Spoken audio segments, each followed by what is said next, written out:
राधे राधे बंधुओं, बहुत स्वागत है आपका ज्योतिष धर्म चैनल पर। बंधुओं, इस वीडियो में हम आपको बताएंगे सिंह राशि और लग्न वालों के लिए दिसंबर माह कैसा रहेगा। साथ ही बताएंगे इस महीने की शुभ और अशुभ तिथियां और वो खास उपाय जिसको करके आप दिसंबर माह को उत्तम फलदायी बना सकते हैं। आपने अब तक हमारा चैनल सब्सक्राइब नहीं किया तो प्लीज सब्सक्राइब कीजिए। यदि आपको वीडियो पसंद आए तो आप उसको शेयर कीजिए। बंधुओं, अब शुरू करते हैं सिंह राशि और लग्न वालों के लिए दिसंबर माह की चर्चा। दिसंबर माह में सिंह राशि और लग्न वालों के लिए ग्रह गोचर कुछ इस तरीके से होंगे। यदि केतु की बात की जाए तो पूरे महीने केतु कन्या राशि में आपके द्वितीय भाव में रहेंगे, शुक्र आपके तृतीय भाव में रहेंगे, सूर्य और मंगल आपके चतुर्थ भाव में रहेंगे। लेकिन सूर्य जो है 16 दिसंबर को राशि परिवर्तन करके आपके पंचम भाव में आ जाएंगे। सूर्य बुधादित्य योग बनेगा। बुध 13 दिसंबर को यहाँ पर बकरी हो जाएंगे। शनि पूरे महीने आपके सप्तम भाव में ही संचरण करेंगे, मार्गी हो चुके हैं। राहु आपके अष्टम भाव में संचरण करेंगे पूरे महीने। गुरु आपके नवम भाव में मित्र राशि मंगल देव की राशि मेष में संचरण करेंगे और 31 दिसंबर को यह मार्गी हो जाएंगे, तो और अच्छे परिणाम आपको प्राप्त होंगे। तो सिंह राशि और लग्न वालों के लिए ग्रहों की ये व्यवस्था दिसंबर माह में रहेगी। अब प्रत्येक भाव से दिसंबर माह के राशिफल पर चर्चा करते हैं। शुरू करते हैं प्रथम भाव से। प्रथम भाव आपके आत्मविश्वास और आपके व्यक्तित्व का भाव है। इस भाव पर शनि की दृष्टि भी है और देवगुरु बृहस्पति की दृष्टि है, इसलिए आप अति आत्मविश्वास या जल्दबाजी में कोई निर्णय न लें।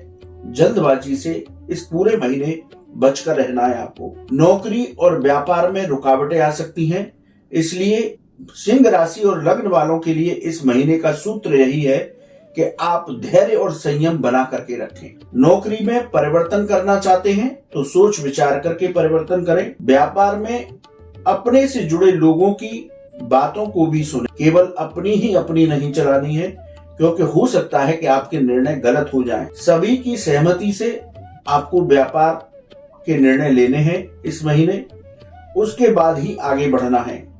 धीरे धीरे कार्यों में आपको सफलता प्राप्त होती जाएगी, इसलिए इस पूरे महीने आप धैर्य बना करके रखेंगे तो आपको अधिक लाभ की प्राप्ति होगी। अब यार बात करें द्वितीय भाव की, ये धन का भाव है, ये वाणी का भाव है, ये परिवार का भाव है।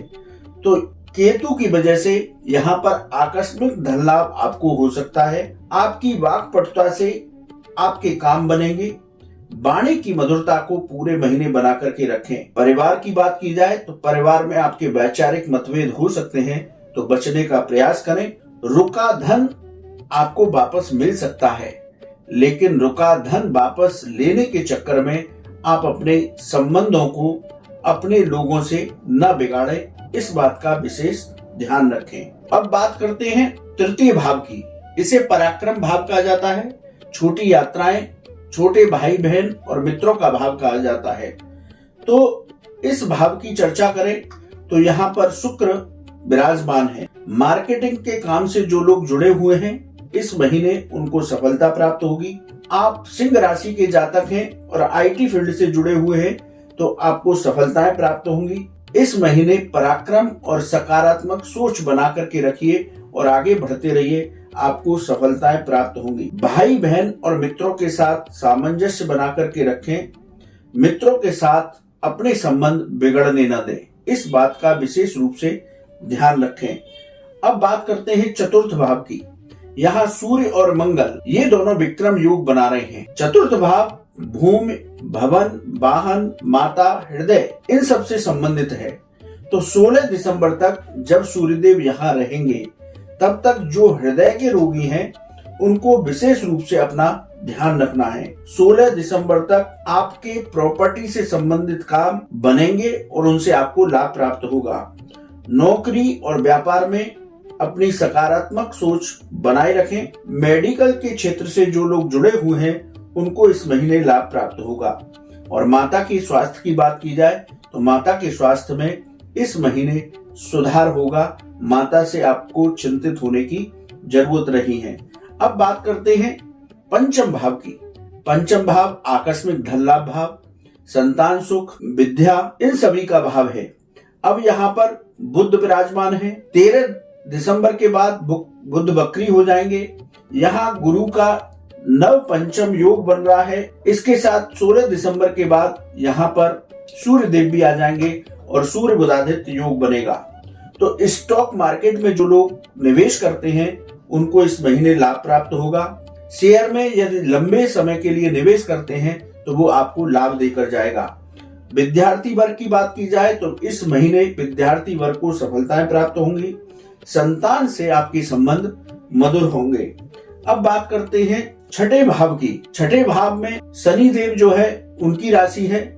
यदि इस भाव की चर्चा की जाए, ये रोग, ऋण और शत्रुओं का भाव है। जीवन साथी के स्वास्थ्य का ध्यान रखें। आपके पास इस महीने अच्छा धन आएगा, लेकिन धन का सामंजस्य इस तरह से करें कि यदि आप पर कोई पुराना कर्ज है तो उसको चुकाने का पहले प्रयास करें। धन का सामंजस्य इस तरीके से करें, व्यर्थ के कामों में धन इतना खर्च न कर दें जिससे कि कर्ज लेने की स्थिति बने। तो इन दोनों बातों का ध्यान रखना है। अब बात करते हैं सप्तम भाव की। सप्तम भाव में शनिदेव विराजमान है। ये भाव वैवाहिक सुख, व्यापार और व्यापारिक साझेदारी का भाव है।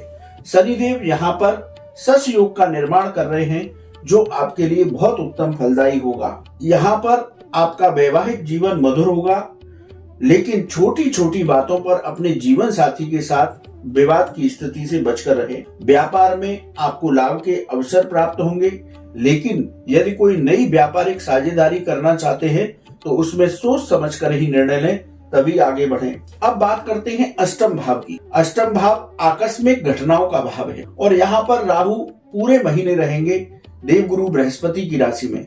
राहु स्वयं में भी रहस्यमय ग्रह है, तो इस भाव की आपको बहुत ध्यान से चर्चा सुननी है। ये भाव आकस्मिक घटनाओं का है, विदेश संबंधी मामलों का है, रिसर्च से जुड़े मामलों का है। तो विदेश संबंधी मामलों में रुकावट आ सकती है। विदेश संबंधी काम काज के जो आपके कागज हैं उनको अच्छी तरह से चेक करके ही आगे बढ़े। आकस्मिक परेशानियां आपके सामने इस महीने आ सकती हैं, घबराएं नहीं, परेशानियों का समाधान निकल जाएगा। अब बात करते हैं नवम भाव की। ये भाग्य का भाव है, ये धर्म कर्म के कामों का भाव है और उच्च शिक्षा से जुड़ा हुआ भाव है। यहाँ देवगुरु बृहस्पति मित्र राशि में है और 31 दिसंबर के बाद ये मार्गी भी हो जाएंगे। तो उच्च शिक्षा से जुड़े हुए छात्रों को सफलताएं मिलेंगी। यदि आप किसी उच्च शिक्षा की ओर जाना चाहते हैं, कोई पीजी कोर्स करना चाहते हैं, तो वो लोग इस महीने जा सकते हैं। इस महीने अपने धैर्य को बना करके आगे बढ़ें। यदि धार्मिक कार्यों की बात की जाए तो इस महीने आपका धार्मिक कार्यों में मन लगेगा। कर्म और भाग्य का साथ इस महीने आपको प्राप्त होगा। बात करते हैं दसम भाव की। दसम भाव आजीविका का भाव है, पिता का भाव है। पराक्रम से आपको कार्यों में सफलता मिलेगी, नौकरी में मेहनत से सफलता मिलेगी। व्यापार में इस महीने व्यापारियों को आर्थिक उन्नति प्राप्त होगी। पिता के साथ आपके संबंध मधुर होंगे। अब बात करते हैं आपके एकादश भाव की। इसे लाभ का भाव कहा जाता है। यहाँ बुध का दृष्टि संबंध आपके लाभ भाव से है, तो धीरे धीरे आपके लाभ में वृद्धि होगी। प्रॉपर्टी के काम से जो लोग जुड़े हुए हैं उनको धन लाभ विशेष होगा। आपका इस महीने आर्थिक पक्ष मजबूत होगा। अब बात करते हैं आपके द्वादश भाव की। राहु का सीधा दृष्टि संबंध आपके द्वादश भाव से है, इसलिए व्यर्थ के खर्चों से बचकर रहना है।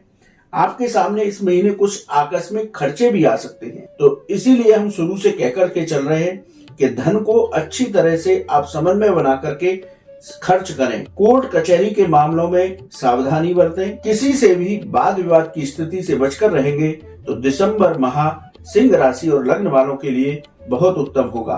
बंधुओं, अब बात करते हैं शुभ और अशुभ दिनों की। यदि शुभ दिनों की चर्चा की जाए तो 5, 6, 13, 14, 15, 17, 22, 23, 26 और 31 ये आपकी शुभ तिथियां हैं। इनमें आप अपने कोई विशेष कार्य संपन्न कर सकते हैं। वहीं अशुभ तिथियों की बात की जाए तो 1, 2, 3, 11, 12, 20, 21, 29 और 30 ये आपकी अशुभ तिथियां इस महीने की रहेंगी। इनमें थोड़ा आपको संभल कर रहना है। किसी काम में जल्दबाजी नहीं करनी, वाहन नियंत्रण पूर्वक चलाना है, वाद विवाद की स्थितियों से विशेष रूप से इन तारीखों में बचकर रहना है। अब बात करते हैं सिंह राशि और लग्न वाले क्या उपाय करें। आप प्रतिदिन सूर्यदेव को अर्घ दें, श्री लक्ष्मी नारायण जी का पूजन करें और गरीबों को गेहूं या आटे का दान करें तो सिंह राशि और लग्न वालों के लिए दिसंबर माह उत्तम फलदायी होगा। तो बंधुओं, आपको वीडियो कैसा लगा कमेंट बॉक्स में लिखें। यदि आपका कोई सवाल है तो आप हमारे व्हाट्सएप नंबर पर लिखें, हम उसका जवाब अवश्य देंगे। राधे राधे।